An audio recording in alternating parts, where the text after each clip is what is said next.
नित्यानन्दकरी वराभयकरी सौन्दर्यरत्नाकरी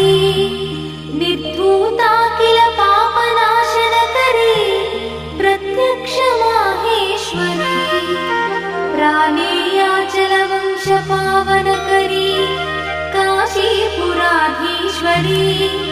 भिक्षां देहि कृपावलम्बनकरी मातान्नपूर्णेश्वरी